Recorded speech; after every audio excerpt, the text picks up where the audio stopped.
Viridian, The Green Guide by Clouds. My head in the clouds not coming down. Read by Oakshadow 5. Chapter 47. Disadvantages. Summary. Has anybody missed Katsuki? Katsuki shoved the last of his classmates away from the first year that they had been trying to beat to the ground. And just stay the fuck away from her already, dumbasses!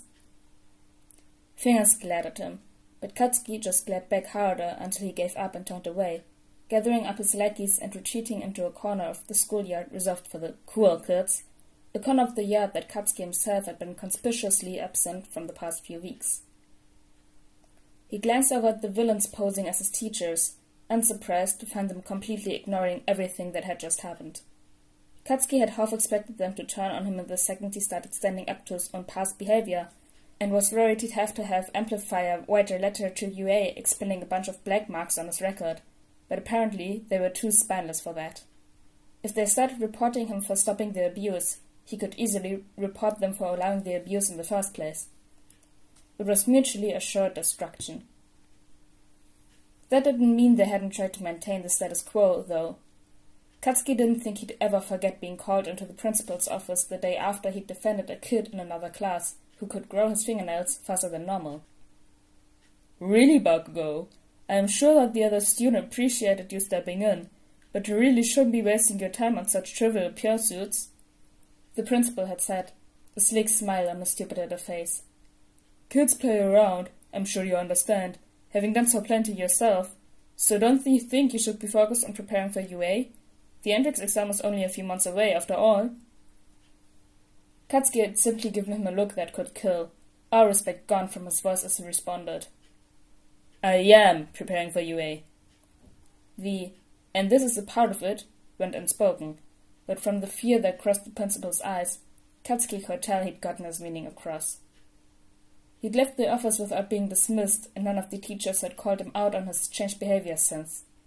They hadn't called attention to him in any positive ways either, but he could deal with that. Their approval wasn't what he was trying for anymore. That didn't mean that losing his alpha dog status at school didn't hurt, but hey, no pain, no gain. If heroes could keep fighting while injured and that shitty green vigilante could keep fighting while on fucking fire, then Katsuki could stop those stupid extras from bullying kids, even if it meant he had to be alone while he did it. Fuck. Was this how Izuku had felt for all those years? It fucking sucked. Whatever. It was just one more thing that he'd have to apologize for when he finally got the balls to talk to the nerd again. "Starts at 7.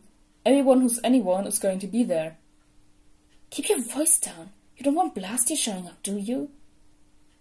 Katsuki scoffed and rolled his eyes as he stalked off, as if he hadn't known for days that everyone was planning on going to the new All Might movie without him. What kind of idiots were they? It's like they thought he was deaf or something. Well, some of them. Fingers seemed to be intentionally rubbing it on his face, like he'd get extra clout for being an asshole or something. Whatever. It's not like he wanted to hang out with those extras anyway. It was just that the old hag had been starting to look at him weird when he came home so early. Like she knew that he didn't have any friends, and was worried or some shit, and it was fucking annoying. Maybe if he could just find some other extras to hang out with for a few hours, it would get her off his back. Knowing he was gonna regret apparently wasn't enough to stop Katsuki from pulling out his phone and texting Ogawa and those other villain extras and asking if they wanted to hang out.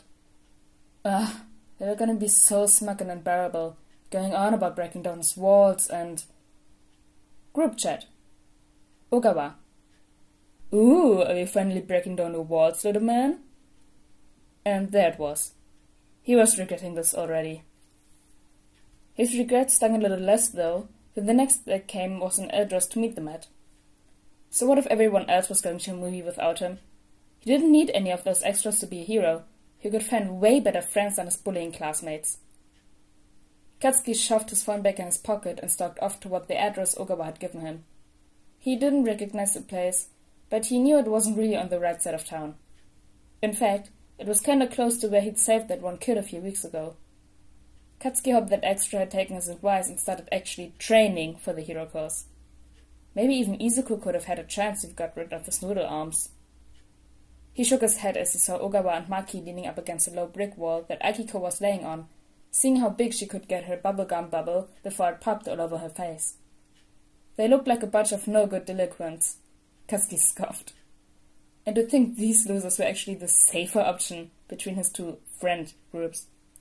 Life really was messed up sometimes, wasn't it? Hey! Ogawa gave him a wide grin when he saw Katsuki approaching. If it isn't the man of the hour. Akiko laughed. So, something awesome must have happened to get the high and mighty Bakugo to hang out with us. What's up, kiddo? Shut up, Katsuki grumbled, but he had to fight to keep a small smile off his face. So, what's the plan? The three exchanged a loaded look before Ogawa's grin got inexplicably bigger. We're taking you on a tour. Katsuki rolled his eyes. I grew up in this city, dumbasses. I don't need to waste my money on all the touristy shit the Americans come to do. Oh no, we're not taking you any of those places, Akiko giggled. No, what we have in mind is a little more exclusive. She wiggled her eyebrows suggestively, so Katsuki shoved her off the wall. She lost her balance and fell to the street with a yelp, but managed to catch herself. It wasn't like it was a very long fall. It took a second for everyone to stop laughing after that. Whatever, Katsuki smirked. So, what are we really doing? No, we're being serious. Ogawa caught his breath and put an arm around Katsuki's shoulders. We're taking you on a back alley tour. Katsuki raised an eyebrow in question, and Maki crossed his arms and looked down at him. You said you're gonna be a hero, right? Yeah, Katsuki grinned up at him.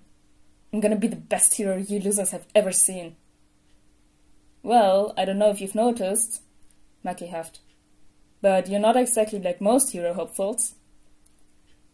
Katsuki froze. He thought he was doing better. He was standing up to those useless extras at school. He was attending those stupid redemption meetings. He was even planning an apologizing to Izuku. Was none of it good enough? Ogawa cuffed him lightly over the head. That's not a bad thing, man. You've got a little bit of a past, but in this part of town, that can actually be an advantage if you use it right. What the fuck are you talking about? Katsuki growled. You've got a unique appeal among villains, kiddo, Akiko explained. You're brash. You swear. You've done things you regret. That gives you street cred. Katsuki glared at her and was about to say something when Ogawa interrupted. You've been like us, man, which means that thugs and villains are going to respect and trust you in a way that they're not gonna do for any hero. A big part of the underground and stopping crime is gonna be the connections you've got and the information you can get from them. Let's be honest, kid. No one wants to talk to a hero like All Might about the shady shit they're involved with. Maki gave him an appraising look. But they might be willing to talk to you.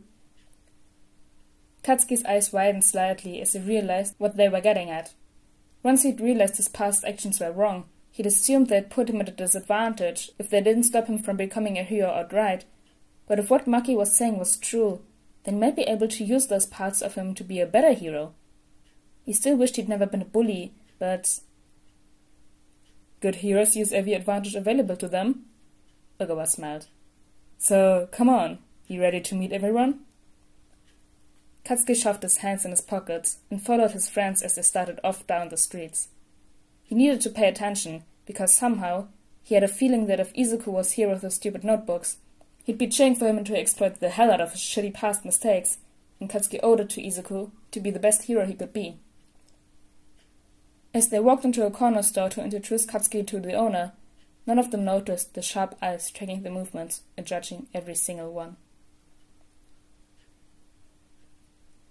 People had died. Now that it had been a few days since the New Year's nightmare and Izuku's injuries were actually starting to heal, he had finally gotten the strength to read through the articles and statistics about the attack. There had been 13 casualties, not to mention the dozens who had had to go to the hospital for various injuries from either the thorns or the fire. Izuku couldn't help but wonder if he could have done more. Maybe if he had focused on saving civilians rather than contacting the heroes, less people would have died.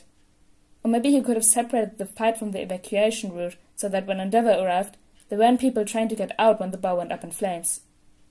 Maybe Izuku should have somehow checked whether the wall he was knocking down was load-bearing or something. Then maybe the building wouldn't have collapsed. He had to make up for it. With his injuries and all the articles going around, Izuku had decided to lay low for a little bit, but that didn't mean he was just sitting around bored. He was researching. The Berserker was linked to the villain factory, which seemed to be using Queen Bee to find good quirks for their experiment. Considering that she was key to their operation, she most likely had information on the rest of the group, which meant that all Izuku had to do was find her. He already knew that the bees could be hacked, but it seemed that the information about the rest of the hive, and more importantly the queen, corrupted when the bee was killed. To find her, Izuku would need to hack one of the bees when it was still alive. All he needed was a plan.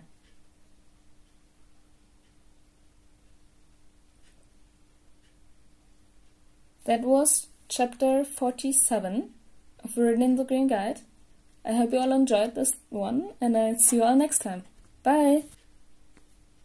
Hey, outtakes! Izuku had decided to lay low for a bit. Why can't I say little bit? Biddle-lit.